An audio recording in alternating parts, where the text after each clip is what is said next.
आप सभी को देवउठनी एकादशी प्रबोधनी एकादशी की बहुत बहुत शुभकामनाएं। भगवान आपकी सभी मनोकामनाओं को पूरी करें। आइए सुनते हैं देवउठनी एकादशी की व्रत कथा। बोलिए विष्णु भगवान की जय हो। भगवान श्री कृष्ण ने कहा, हे अर्जुन, तुम मेरे बड़े ही प्रिय सखा हो। हे पार्थ, अब मैं तुम्हें पापों का नाश करने वाली और पुण्य मुक्ति प्रदान करने वाली प्रबोधनी एकादशी की कथा सुनाता हूँ। श्रद्धा पूर्वक श्रवण करो। इस विषय में मैं तुम्हें नारद और ब्रह्मा जी के बीच हुए वार्तालाप को सुनाता हूँ। एक समय नारद जी ने ब्रह्मा जी से पूछा, हे पिता, प्रबोधनी एकादशी के व्रत का क्या फल होता है? आप कृपा करके मुझसे यह सब विधान पूर्वक बताइए। ब्रह्मा जी ने कहा, हे पुत्र, कार्तिक मास के शुक्ल पक्ष की प्रबोधनी एकादशी के व्रत का फल 1,000 अश्वमेध और 100 राजसूय यज्ञ के फल के बराबर होता है। नारद जी ने कहा, हे पिता, एक संध्या को भोजन करने से, रात्रि में भोजन करने से और पूरे दिन उपवास करने से क्या क्या फल मिलता है? कृपा कर सविस्तार समझाइए। तब ब्रह्मा जी ने कहा, बहुत समय पहले की बात है। एक राजा के राज्य में सभी लोग एकादशी का व्रत करते थे। प्रजा, नौकर चाकर से लेकर पशु पक्षी तक एकादशी का व्रत करते थे। उन्हें भी एकादशी के दिन अन्न नहीं दिया जाता था। एक बार किसी दूसरे राज्य का एक व्यक्ति राजा के पास आता है और कहता है कि हे महाराज, मुझे नौकरी पर रख लीजिए। तब राजा कहते हैं कि ठीक है, हम तुम्हें नौकरी पर रख लेंगे, पर नौकरी पर रखने की एक शर्त है। तुम्हें रोज खाने को सब कुछ मिलेगा, लेकिन एकादशी के दिन अन्न नहीं मिलेगा, क्योंकि हमारे यहाँ एकादशी पर अन्न नहीं खाते सभी लोग एकादशी का व्रत करते हैं। उस व्यक्ति को नौकरी की इच्छा थी, तो उस समय तो उसने हाँ कर ली, पर एकादशी के आने पर जब उसे फलाहार का सामान दिया गया, तब वह राजा के सामने जाकर रोने गिड़गिड़ाने लगा। कहने लगा कि महाराज, इससे मेरा पेट नहीं भरेगा। अगर मुझे अन्न नहीं मिला तो मैं भूखा मर जाऊंगा। मुझे कुछ अन्न देने की कृपा करें। राजा ने उसे शर्त वाली बात याद दिलाई, लेकिन वह तो रोता रहा और अन्न देने की विनती करता रहा। तब राजा ने उसे अन्न देने का आदेश दिया। उसे आटा, दाल, चावल सब दे दिया गया, लेकिन शर्त थी कि तुम यहाँ पर अपना भोजन नहीं बना सकते हो।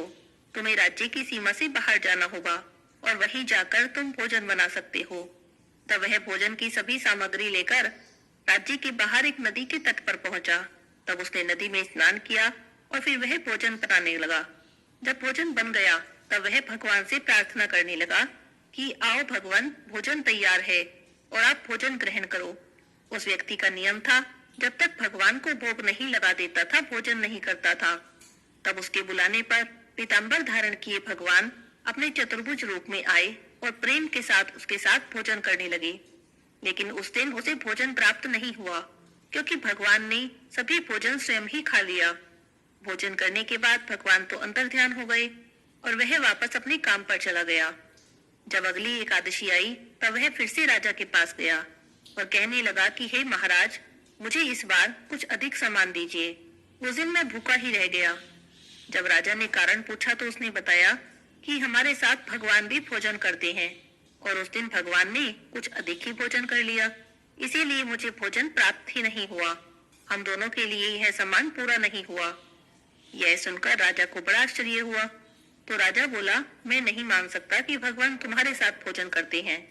मैं इतने व्रत करता हूँ, हर एकादशी का व्रत करता हूँ, भगवान विष्णु की नित्य प्रतिदिन पूजा करता हूँ, पर भगवान ने मुझे तो कभी दर्शन नहीं दिए, मेरे साथ बैठकर तो कभी भोजन नहीं किया। राजा की बातें सुनकर वह कहने लगा, महाराज, यदि आपको मुझ पर विश्वास नहीं तो आप मेरे साथ चलो। तो अगली एकादशी पर जब वो भोजन सामग्री लेकर नदी के तट पर गया, तो राजा भी उसके साथ साथ चला गया। जाकर राजा तो एक पेड़ के पीछे छिपकर बैठ गया। तब उस व्यक्ति ने पहले नदी में स्नान किया और फिर भोजन बनाने लगा। भोजन बना लिया तो भगवान से प्रार्थना करने लगा कि आओ भगवान, भोजन तैयार है, आप आकर भोजन कर लो। उसने एक बार बुलाया, 2 बार बुलाया, लेकिन भगवान नहीं आए। सुबह से शाम हो गई पुकारते पुकारते, पर भगवान नहीं आए। अंत में उसने कहा, हे भगवान, यदि आप नहीं आए तो मैं नदी में कूदकर प्राण त्याग दूंगा। लेकिन भगवान फिर भी नहीं आए। तब वह अपने प्राण त्यागने के उद्देश्य से नदी की तरफ बढ़ने लगा। प्राण त्यागने का उसका दृढ़ इरादा जानकर शीघ्र ही भगवान प्रकट हुए और उसे नदी में कूदने से रोक लिया। और उसके साथ बैठकर भोजन करने लगे। भोजन करने के बाद भगवान उसे अपने साथ विमान में बैठाकर अपने धाम ले गए। यह देखकर राजा सोचने लगा कि व्रत उपवास से तब तक कोई फायदा नहीं होता जब तक कि मन शुद्ध न हो। इस बात से राजा को बड़ा ज्ञान मिला। तब वह भी मन से व्रत और उपवास करने लगा और एकादशी व्रत के प्रभाव से उसे अंत समय में स्वर्ग की प्राप्ति हुई। ब्रह्मा जी ने कहा, हे नारद, एक संध्या को भोजन करने से 2 जन्म के, पूरे दिन उपवास करने से 7 जन्म के सभी पाप नष्ट हो जाते हैं। जिस वस्तु का त्रिलोक में मिलना दुष्कर है, वह वस्तु भी प्रबोधनी एकादशी के व्रत से सहज ही प्राप्त हो जाती है। प्रबोधनी एकादशी के व्रत के प्रभाव से बड़े से बड़ा पाप भी क्षण मात्र में ही नष्ट हो जाता है। पूर्व जन्म में किए हुए अनेक बुरे कर्मों को प्रबोधनी एकादशी का यह व्रत क्षण भर में नष्ट कर देता है। जो मनुष्य अपने स्वभाव के अनुसार प्रबोधनी एकादशी का विधान पूर्वक व्रत करते हैं, उन्हें पूर्ण फल की प्राप्ति होती है। हे पुत्र, जो मनुष्य श्रद्धा पूर्वक इस दिन किंचित मात्र भी पुण्य करते हैं, उनका वह पुण्य पर्वत के समान अटल हो जाता है। जो मनुष्य अपने हृदय के अंदर ऐसा ध्यान करते हैं कि मैं प्रबोधनी एकादशी का व्रत करूंगा, उनके 100 जन्मों के पाप नष्ट हो जाते हैं।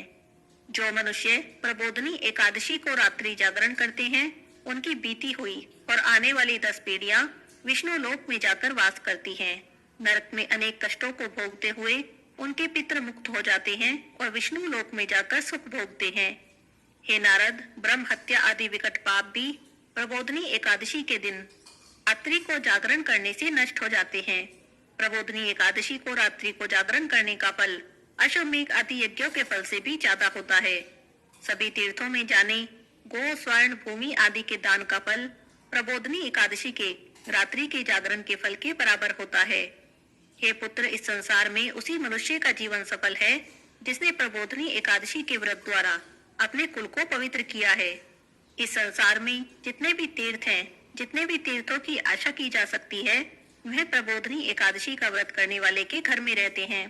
प्राणी को अपने सभी कर्मों को त्यागते हुए भगवान श्री हरि की प्रसन्नता के लिए कार्तिक माह की प्रबोधनी एकादशी का व्रत अवश्य करना चाहिए।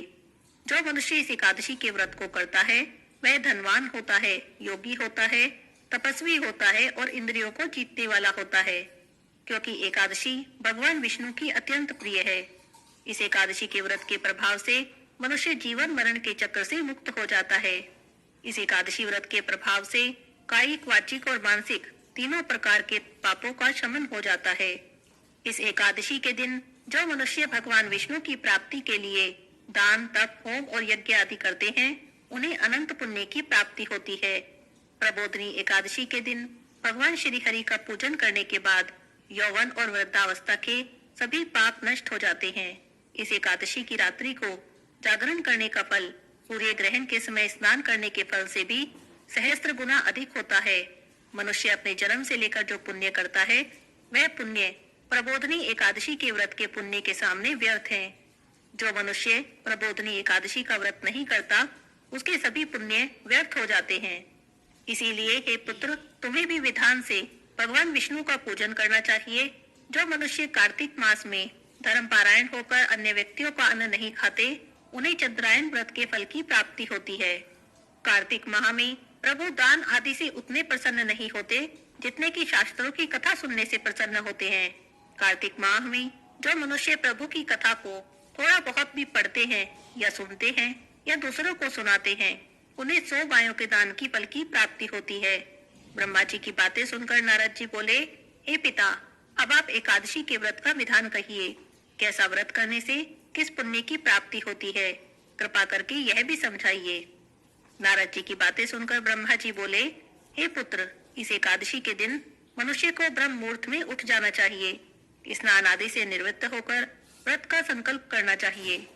उसी समय पर भगवान विष्णु से प्रार्थना करें कि हे प्रभु, आज मैं निराहार रहूंगा और दूसरे दिन भोजन करूंगा, इसीलिए आप मेरी रक्षा करें। इस तरह प्रार्थना करके भगवान का पूजन करना चाहिए और व्रत आरंभ करना चाहिए। उस रात्रि को भगवान के समीप गायन, नृत्य, बाजे और कथा कीर्तन करते हुए रात्रि व्यतीत करनी चाहिए। प्रबोधनी एकादशी के दिन कृपणता को त्याग कर बहुत से पुष्प, अगर धूप आदि से भगवान की आराधना करनी चाहिए। शंख के जल से भगवान को अर्घ्य देना चाहिए। इसका फल तीर्थ दान आदि से करोड़ों गुना अधिक होता है। जो मनुष्य अगस्त्य पुष्प से भगवान का पूजन करते हैं, उनके सामने इंद्र भी हाथ जोड़ता है। कार्तिक माह में जो बिल्व पत्र से भगवान का पूजन करते हैं, उन्हें अंत में मुक्ति मिलती है। कार्तिक माह में जो मनुष्य तुलसी जी से भगवान का पूजन करते हैं, उनके 10,000 जन्मों के सभी पाप नष्ट हो जाते हैं। जो मनुष्य इस माह में श्री तुलसी जी के दर्शन करते हैं, स्पर्श करते हैं, ध्यान करते हैं या कीर्तन करते हैं या रोपण करते हैं अथवा सेवा करते हैं, वे 1000 कोटि युगों तक भगवान विष्णु के लोक में वास करते हैं। जो मनुष्य तुलसी का पौधा लगाते हैं, उनके कुल में जो भी पैदा होता है, वे प्रलय के अंत तक विष्णु लोक में रहते हैं। जो मनुष्य भगवान का कदम्ब पुष्प से पूजन करते हैं, वह यमराज के कष्टों को नहीं पाते। सभी कामनाओं को पूर्ण करने वाले भगवान विष्णु कदम्ब पुष्प को देखकर बहुत प्रसन्न होते हैं। यदि कदम्ब पुष्प से उनका पूजन किया जाए तो इससे उत्तम कोई बात और नहीं है। जो गुलाब के पुष्प से भगवान का पूजन करते हैं, उन्हें निश्चित ही मुक्ति प्राप्त होती है। जो मनुष्य बकुल और अशोक के पुष्पों से भगवान का पूजन करते हैं, वे अनंत काल तक शोक से रहित रहते हैं। जो मनुष्य भगवान विष्णु का सफेद और लाल कनेर के पुष्पों से पूजन करते हैं, उन पर भगवान अत्यंत प्रसन्न होते हैं। जो मनुष्य भगवान श्री हरि का दूर्वा दल से पूजन करते हैं, वे पूजा के फल से भी 100 गुना अधिक फल प्राप्त करते हैं। जो भगवान का शमी पत्र से पूजन करते हैं, वे भयानक यमराज के मार्ग को सुगमता से पार कर जाते हैं। जो मनुष्य चंपक पुष्प से भगवान विष्णु का पूजन करते हैं, वे जीवन मृत्यु के चक्र से मुक्त हो जाते हैं। जो मनुष्य स्वर्ण का बना हुआ केतकी पुष्प भगवान को अर्पित करते हैं, उनके करोड़ों जन्म के पाप नष्ट हो जाते हैं। जो मनुष्य पीले और रक्त वर्ण कमल के सुगंधित पुष्पों से भगवान का पूजन करते हैं, उन्हें श्वेत दीप में स्थान मिलता है। इस प्रकार रात्रि में भगवान का पूजन करके प्रातःकाल शुद्ध जल की नदी में स्नान करना चाहिए। स्नान करने के उपरांत भगवान की स्तुति करते हुए घर आकर भगवान का पूजन करना चाहिए। इसके बाद ब्राह्मणों को भोजन कराना चाहिए और दक्षिणा देकर आदर के सहित उन्हें प्रसन्नता पूर्वक विदा करना चाहिए। इसके बाद गुरु की पूजा करनी चाहिए और ब्राह्मणों को दक्षिणा देकर नियम को छोड़ना चाहिए। जो मनुष्य रात्रि स्नान करते हैं, उन्हें दही और शहद का दान करना चाहिए। जो मनुष्य फल की आशा करते हैं, उन्हें फल का दान करना चाहिए। तेल की जगह घी, घी की जगह दूध और अन्नों में चावल का दान करना चाहिए। जो मनुष्य इस व्रत में भूमि पर शयन करते हैं, उन्हें सब वस्तुओं सहित शैया दान करनी चाहिए। जो मौन धारण करते हैं, उन्हें स्वर्ण सहित तिल दान करनी चाहिए। जो मनुष्य कार्तिक माह में खड़ाऊ धारण नहीं करते, उन्हें खड़ाऊ दान करनी चाहिए। और जो इस माह में नमक त्यागते हैं, उन्हें शक्कर दान करनी चाहिए। जो मनुष्य नित्य प्रतिदिन देव मंदिरों में दीपक जलाते हैं, उन्हें स्वर्ण या तांबे के दीपक को घी और बत्ती सहित दान करना चाहिए। जो मनुष्य चातुर्य मास में किसी भी वस्तु का त्याग देते हैं, उन्हें उस दिन से उस वस्तु को पुनः ग्रहण करना चाहिए। जो मनुष्य प्रबोधनी एकादशी के दिन विधान पूर्वक व्रत करते हैं, उन्हें अनंत सुखों की प्राप्ति होती है और अंत में स्वर्ग को जाते हैं। जो मनुष्य चातुर्मास के व्रत बिना किसी बाधा के पूर्ण कर लेते हैं, उन्हें दोबारा जन्म नहीं लेना पड़ता। जिन मनुष्यों का व्रत खंडित हो जाता है, उन्हें दोबारा प्रारंभ कर लेना चाहिए। जो मनुष्य इस एकादशी के महात्म्य को सुनते हैं, पढ़ते हैं अथवा दूसरों को सुनाते हैं, उन्हें अश्वमेध यज्ञ के फल की प्राप्ति होती है। यहाँ पर देवउठनी एकादशी की कथा पूर्ण होती है। बोलिए विष्णु भगवान की जय हो, एकादशी माता की जय हो, लक्ष्मी माता की जय हो। अब आपको सुनाते हूँ श्री राधा जी और श्री तुलसी जी की कहानी। बोलिए श्री तुलसी माता की जय हो, श्री राधा रानी की जय हो। एक बार की बात है, राधा रानी जी अपनी सखी से बोली कि हे सखी, श्री कृष्ण की प्रसन्नता के लिए किसी ऐसे देवता की पूजा बताओ जो परम सौभाग्यवर्धक हो। तब समस्त सखियों में श्रेष्ठ चंद्रनना अपने हृदय में एक क्षण कुछ विचार करके बोली। चंद्रनना ने कहा, हे राधे, परम सौभाग्यदायक और श्री कृष्ण की प्राप्ति कराने के लिए एकमात्र तुलसी जी की सेवा है। तुम्हें तुलसी जी की सेवा करने का नियम लेना चाहिए, क्योंकि तुलसी जी का तो यदि स्पर्श, ध्यान, नाम संकीर्तन, आरोपण या सिंचन किया जाए तो महान पुण्य की प्राप्ति होती है।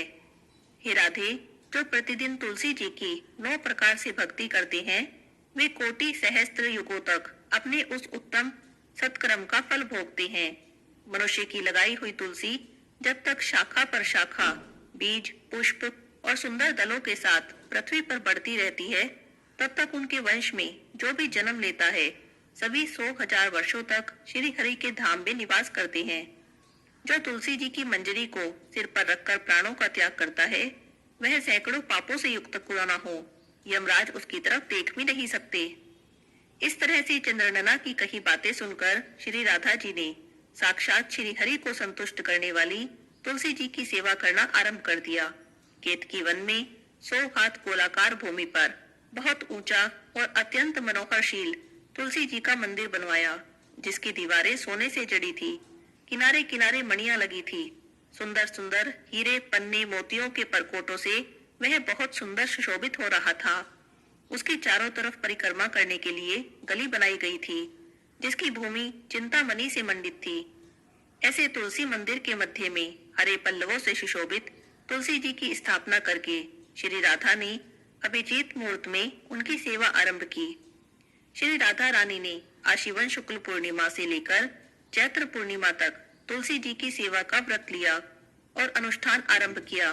उन्होंने प्रति मास अलग अलग रसों से तुलसी जी को सींचा।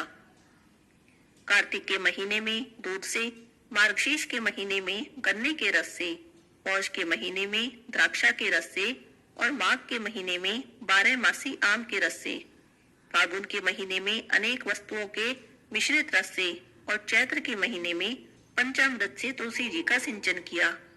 वैशाख कृष्ण प्रतिपदा के दिन उद्यापन का उत्सव किया।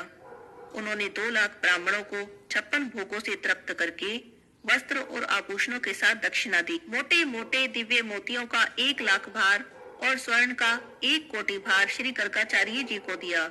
उसी समय आकाश से देवता श्री तुलसी मंदिर पर फूलों की वर्षा करने लगे।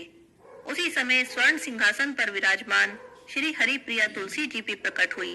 उनकी 4 भुजाएं थी, कमल दल के समान विशाल नेत्र थे, 16 वर्ष की सी अवस्था थी और श्याम कांति थी। मस्तक पर हेम में किरीट प्रकाशित था और कानों में कंचन के कुंडल झिलमिला रहे थे। सिंहासन से उतरकर श्री तुलसी देवी ने रंगवल्ली जैसी श्री राधा रानी जी को अपनी भुजाओं में भर लिया और उनके मुख चंद्र का चुंबन किया। तुलसी देवी बोली, हे राधे, मैं तुम्हारी भक्ति से प्रसन्न हूँ। यहाँ पर इंद्रिय, मन, बुद्धि और चित्त के द्वारा जो जो मनोरथ तुमने किया है, वह सब तुम्हारे सम्मुख सफल हो।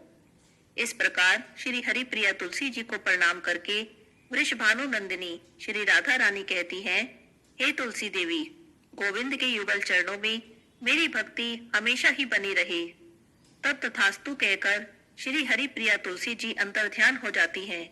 इस पृथ्वी पर जो मनुष्य श्री राधा रानी और श्री तुलसी जी का यह विचित्र उपाख्यान सुनते हैं, वे भगवान की श्रेष्ठ भक्ति को प्राप्त करते हैं, भगवान की कृपा को प्राप्त करते हैं। उनकी सभी मनोकामनाएं भगवान की कृपा से पूरी हो जाती हैं। बोलिए श्री तुलसी माता की जय हो, श्री राधा रानी की जय हो, श्री कृष्ण भगवान की जय हो। तुलसी महारानी नमो नमो, तुलसी महारानी नमो नमो, हरि की पटरानी नमो नमो, तुलसी महारानी नमो नमो। धन तुलसी पूर्ण तप कीनो, शालिग्राम बनी पटरानी नमो नमो, तुलसी महारानी नमो नमो। जहाँ के पत्र मंजरी कोमल, श्रीपति कमल चरण लपटानी नमो नमो, तुलसी महारानी नमो नमो, तुलसी महारानी नमो नमो, हरि की पटरानी नमो नमो। कौन से महीने में बोई रानी तुलसा, कौन से महीने में हुई हरियाली नमो नमो, तुलसी महारानी नमो नमो।